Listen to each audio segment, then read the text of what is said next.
You look lonely. I can fix that. Without question, one of the defining films of the 2010s, if not the generation as a whole, is the cyberpunk sci-fi epic Blade Runner 2049. Released back in 2017, the film has had ample time now to digest with viewers, and at this point in time, it's safe to say that it has sat rather well, at least to the subset who took the time to enjoy it.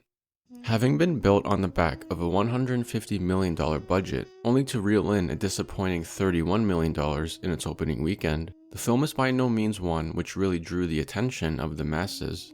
Yet there's a subgroup of people who consider the film a modern classic, or dare I say, a masterpiece.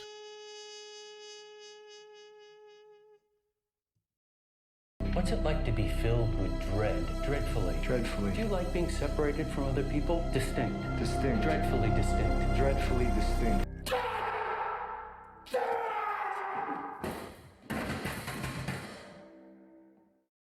2049's resonant quality can almost certainly be credited to both its visuals and story, which tackles problems uniquely modern, or at least worsened in recent years. Whether in its notions of a soulless, corporate-driven culture of consumerism, the constantly looming fear of falling out of turn with society and thusly becoming a black sheep, or the trajectory of intimacy and romance, resulting in what is merely a simulated affection. At the heart of all these societal maladies is a fundamental issue of identity, or rather, a lack thereof. We purchase, conform, and pretend in order to slip into shoes laid out by the world, in order to grasp onto some kind of false identity, an insufficient replacement for true being. Sometimes we're coerced, and other times are merely pushed a certain way, but nonetheless, we find that forces, seen or unseen, direct us into many masks. However, as Blade Runner 2049 can show us, we too often forget to look to the eyes and the soul buried underneath.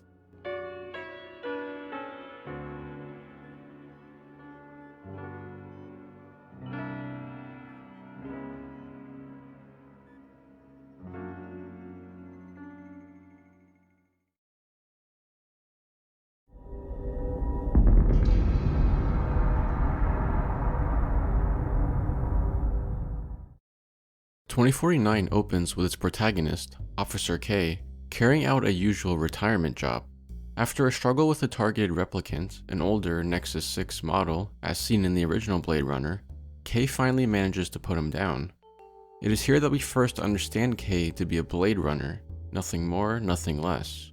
Fittingly then, he flies back to the LAPD building, wherein he takes a post-traumatic baseline test, ostensibly given only to replicants, out of a fear that they may develop emotion otherwise. The designers reckon that after a few years, they might develop their own emotional responses. Oh, hate, love, fear, anger, envy. And so it is here that we then also understand K to be a replicant, maintained like any other, nothing more, nothing less. Back at his apartment, K catches up with his sweetheart, a woman of a holographic nature, made and sold by the Wallace Corporation under the name Joy. So we then come to know K as a consumer and otherwise lonely, at least he was. In the exposition, Officer K is established as a replicant, a Blade Runner, a lonely consumer, and an all-around dog at the end of a leash. Nothing more, nothing less. He does as he's told, or rather kills as he's told, tries to stay out of trouble, purchases the latest products like a loyal customer, and maintains a mental deemed safe by his superiors, who are good and comfortable knowing his place as their slave, nothing more, nothing less. Hey, you've been getting on fine without one. What's that, madam? A soul.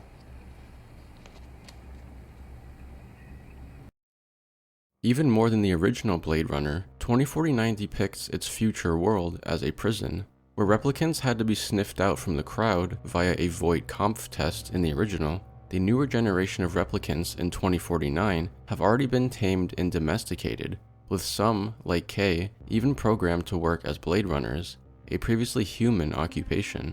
In place of a VK test, K is frequently subjected to a psychiatric evaluation, employed on him for the sole purpose of spotting any mental anomalies and snuffing out traces of inner life, thusly keeping him submissive and emotionless, the perfect combo for a Blade Runner. Why don't you say that 3 times? Within cells interlinked. Within cells interlinked. Within cells interlinked. Within cells interlinked. As many of us do, K does start off as an unimportant, relative nobody, his only distinguishing endowment being his serial number, not the loving name of a mother, but the obligation of a factory. Got her name? Officer KT6-3. That's not a name. It's a serial number. K is inflicted with the identities imposed on him from birth, or whatever his process of creation can be called. Akin to a typical hero's journey plot, K ascends that lowly status, becoming something more than he is. When a deceased female replicant is discovered to have given birth, just as humans do, and all signs point towards him being the coveted miracle child, something ignites inside of him. Believing himself to have been this baby, born from a human father and a replicant mother, K is elevated to a station higher than he's ever known. He's special. No longer a numbered product spat out from a tube, but the child of a mother, a real boy. Real boy now. A real boy needs a real name. Joe.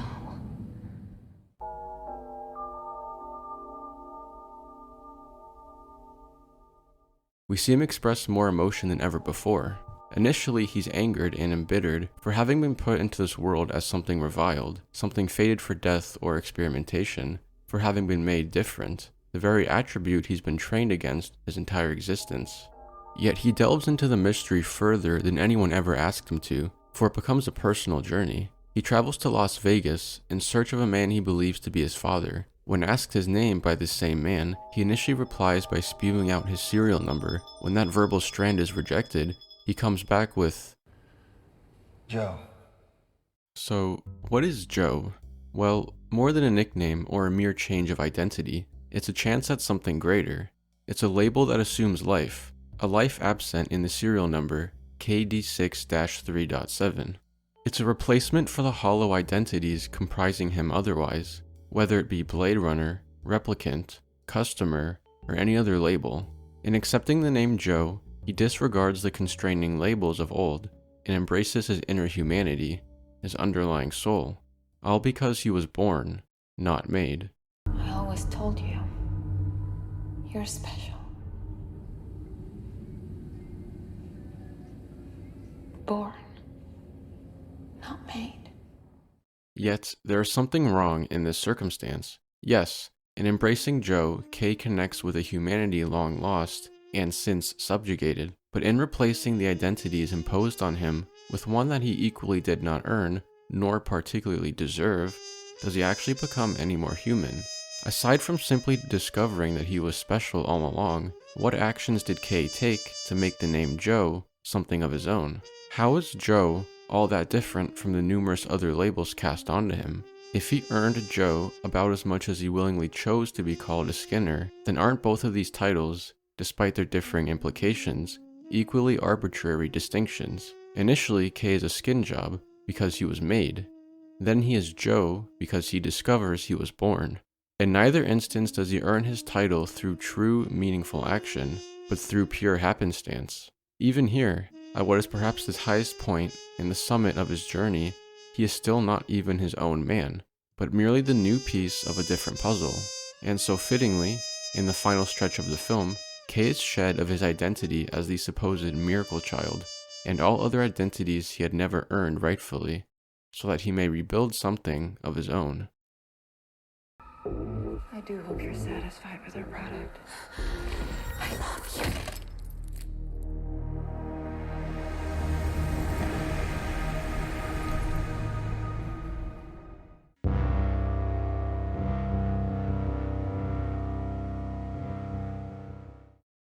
Firstly, K is no special case. The miracle child, K learns, is female, thus disqualifying him from any candidacy. When the time comes, I will show her to the world, and she will lead our army. She? Of course. Rachel had a daughter. It's a hard blow. The realization that he is in fact nobody, just as he always knew he was, is devastating. Then, like a chain of dominoes, he finds that his woman, perhaps ironically, the realest thing to have been in his life, was nothing more than a product. Well, of course she was.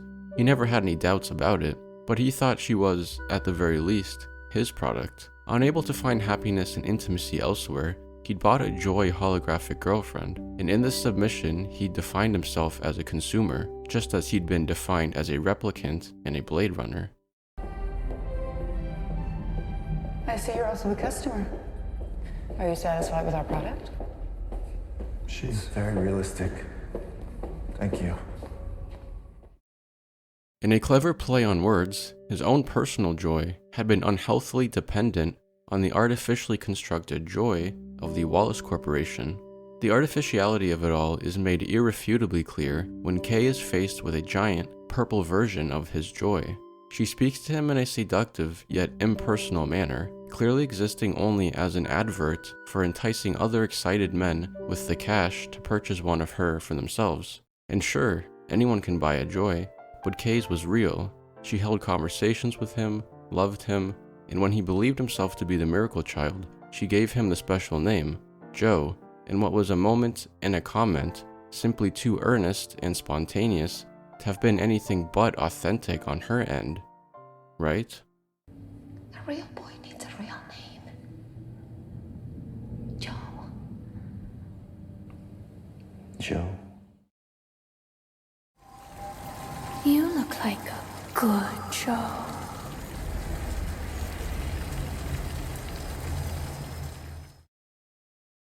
She, like everything else in his life, was programmed and predetermined, saying, as the ad goes, exactly what he wanted to hear. She appealed to his fantasy, whether romantic or existential, providing him with a faulty sense of security. When the clues pointed towards Kay's being a 1 in a million case, she reassured him every step of the way, pointing out the odd coincidences in the evidence, which affirmed his status as the miracle child. Nobody was more sure of this than her, which is why she suggested that Kay take on the name Joe, a testament to his humanity. But if Joe was just a name fed to her by a programmer in order to be spat out later, then Joe was just a line he paid for, to be delivered by a woman he paid for, both equally artificial.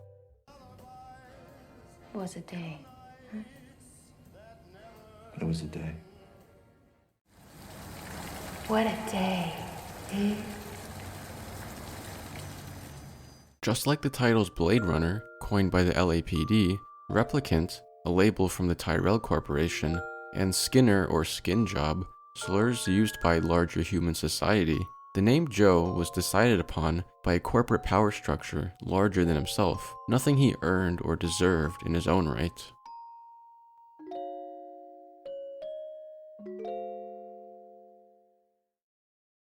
The memories of his joy being tarnished post-mortem is truly the straw which breaks the camel's back. Although certainly devastating in many rights, Kay's ego death is ultimately a liberating experience. In abandoning the constraining labels imposed on him by society and his superiors, he becomes a greater man, his own man, a status which had been killed in him long ago. We're done. Constant K. You can pick up your bonus. Thank you, sir. For the entirety of the film, Kay is limited by his many identities in one way or another. By the Wallace Corporation, Kay is defined as one of their products, a customer, a replicant, and a dog. Bad dog. As a replicant, he is despised by larger human society, as the slurs Skin Job and Skinner are hurled at him by flesh and blood passersby. He's treated as a slave from whom the utmost unquivering obedience is expected by the LAPD. As a replicant, he is the lesser-than errand boy, dehumanized because nobody views him as anything more than this label. The underground replicant uprising, shown just before the film's climax, therefore provides him with the opportunity to strike back, as a replicant. In the name of their grander cause, of which he, as a replicant, is a part, he may give his life meaning. Empowered by this movement of others like him, this is the chance to flip the script and make the label replicant something to be proud of. They offer him the opportunity to swing the other way, to reel back the pendulum and come violently crashing down onto the world which had hated and dehumanized him so. As the leader of this uprising tells Kay, Dying for the right cause is the most human thing we can do. and they supply him with that cause. You cannot allow Deckard to lead Wallace to me. You must kill Deckard.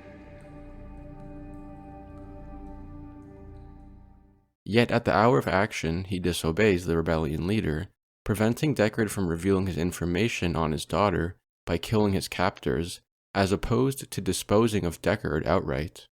He acts according to his own principles, refusing to resign himself to the higher will of a larger power structure anymore, even one which purports to be the noblest of all. Rather than be the Joe viewed as just another consumer by the Wallace Corporation, the K ordered around as just another soulless, replicant Blade Runner, or even the K seen as an integral martyr for the greater cause of his people, the new K acts of his own free will, saving Deckard and reuniting him with his daughter. No longer is he killing replicants at the command of humans, nor is he turning around and disposing of any human simply by the orders of a fellow replicant. He opts out from the war of identity, doing not what is deemed suitable of a replicant, Blade Runner, nor consumer, but what is necessary for the preservation of his soul, or perhaps the deliverance of his soul. In forging his own path in his mission, K breaks free from his shackles, no longer merely a replicant with a serial number, a Blade Runner, a consumer fawning over a product, nor any other breed of dog to be ordered around and potty trained. This act, K's decision to spare Deckard's life, serves as an ultimate expression of his free will.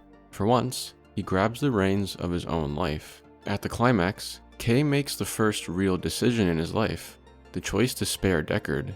It is fitting, then, that after rescuing him from the sinking car, K is then referred to as Joe by Deckard.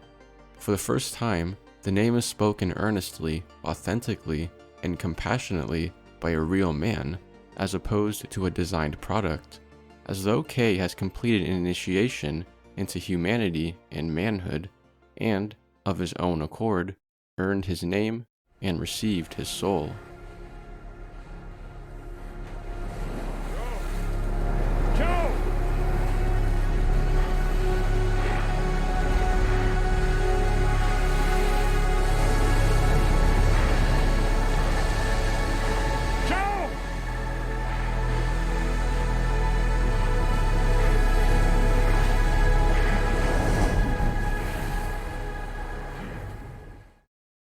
On top of all of this, Deckard's daughter, the Miracle Child, whose leadership the replicant rebellion eagerly awaits, is spared a life of imposed identity.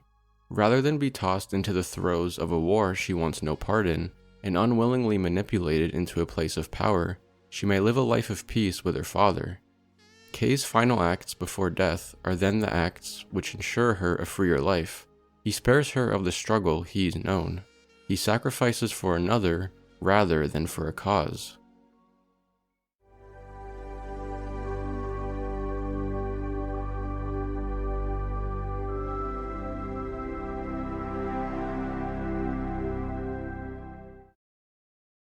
"2049 does not offer closure in K's becoming a martyr for the replicant cause, but rather in the discarding of his earthly skins. K is stripped of his identities and finds himself not a penny richer, not the slightest bit more famous, and lonelier than ever. For all intents and purposes, he ends the film as a nobody, just as he started. He doesn't find himself ripping off a cocoon to breathe in the new day as a butterfly, but then again, does he need to? Is it possible that in filling oneself up with the identities of the world, whether offered or dictated, that they do not, in fact, come to a truer version of themselves, but rather a mangled portrait drawn by dubious forces? In losing everything and thus emptying himself out of plastic identities, K becomes more himself and more human than ever. Even the name, Joe, is perhaps the most basic and indistinguishing name to embrace. Yet in this place of nobody, K is most at ease, as it is not the name which makes the man, but his deeds. At the climax of 2049, there was no trace of bitterness, vengeful intent, nor ego from Kay, simply the actions of a man with vision cleared and soul cleansed, or perhaps soul delivered. At last, he can die as Joe, not because a hologram called him that name, nor because someone prior to his time determined that was who he was to be, but because he decided it would be so, outside the expectations held of a Blade Runner, consumer, or any old skin job, for he is more than all of these things. He sheds the false, imposed identities cruelly cast onto him, yet doesn't search for peace in a new glamorous or immortalizing persona, but for contentment in his life's culminating act, the most human thing he alone could do.